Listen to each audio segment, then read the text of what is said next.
The noise of the power tools and the way that they cut, you can really go against nature with power tools.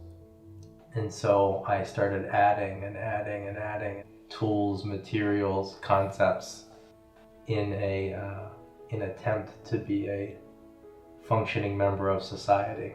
So over this last year, I've really gone back to using just hand tools from start to finish. Because if I'm balanced, the tool is balanced, and then you get to have a conversation.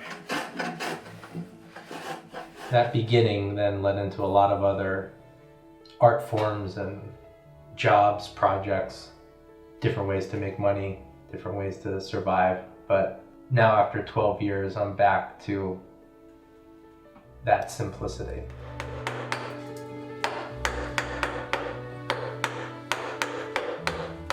I think wherever you're born is special to you. When I traveled in Europe, the thing that was so striking was how proud everyone was of their hometown. I had a sense, I was like, oh, I can be proud of my town. In Lancaster, there is wood everywhere. So the first pieces I made in Lancaster, I went out for a walk and there was an old tree with 3 gnarled parts and a piece of metal in the back that had a big chainsaw cut in the middle of it. So I just took those logs and walked them 2 blocks to my old studio, and that was the very beginning of my professional life.